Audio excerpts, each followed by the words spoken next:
आइए बच्चों, आज हम आइए बस बच्चों, की यात्रा हम बस की यात्रा पाठ के प्रश्नोत्तर देखते हैं। मैंने पहला प्रश्न है, मैंने उस कंपनी के हिस्सेदार की तरफ पहली बार इसका श्रद्धा भाव उत्तर से आएगा। देखा। लेखक के मन में हिस्सेदार लेखक के साहब मन के में लिए श्रद्धा हिस्सेदार क्यों साहब के जग लिए गई। इसका श्रद्धा। उत्तर लिखेंगे।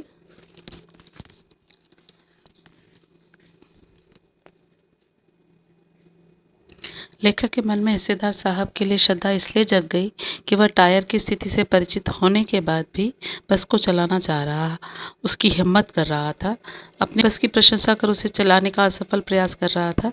धन कमाने के लिए जान की भी बाजी लगाने को तैयार देखकर लेखक आश्चर्यचकित रह जाते हैं।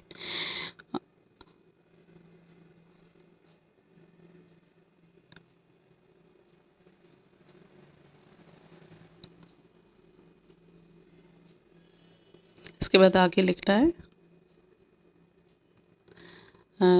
और ऐसा त्याग और बलिदान देख उसके प्रति उसके मन में श्रद्धा भाव उमड़ता है। कारण बताएं। लोगों ने सलाह दी कि समझदार आदमी शाम वाली बस से सफ़र नहीं करते। लोगों ने यह सलाह क्यों दी।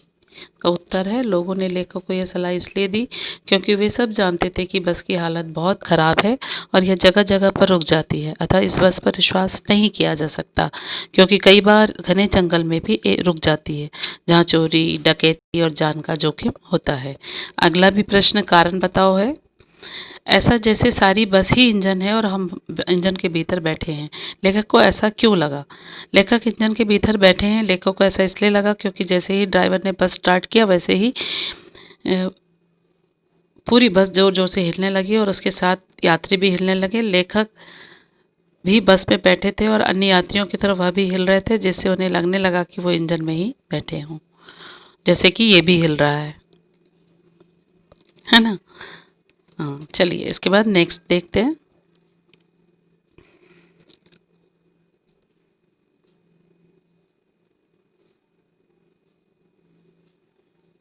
अगला प्रश्न फिर है, कारण बताओ। गजब हो गया, ऐसी बस अपने आप चलती है। लेखक को यह सुनकर हैरानी क्यों हुई।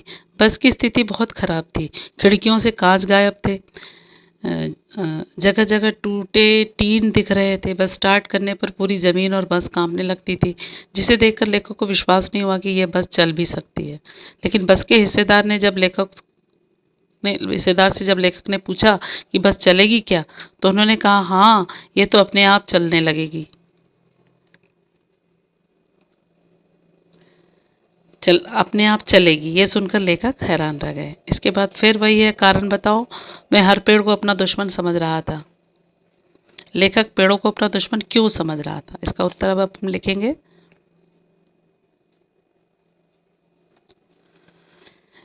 लेखक एक ऐसे बस में सफ़र कर रहे थे जिसका पुर्जा पुर्जा ढीला था, जो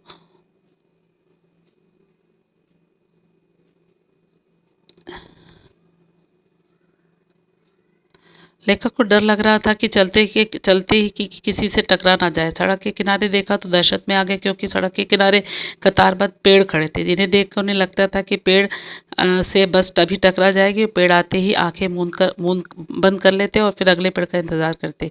उन्हें लगता है ये पेड़ नहीं, कोई दुश्मन है जो एक के बाद एक खड़े हैं। तो ये यहाँ पर जो है टकरा जाएगी आएगा। बाकी आपने, मुझे लगता है कि आपने लिख लिया होगा, तो आप समझ लें और इसको लिख लें। तो ये कंप्लीट प्रश्नोत्तर हो गया बस की यात्रा पाठ का।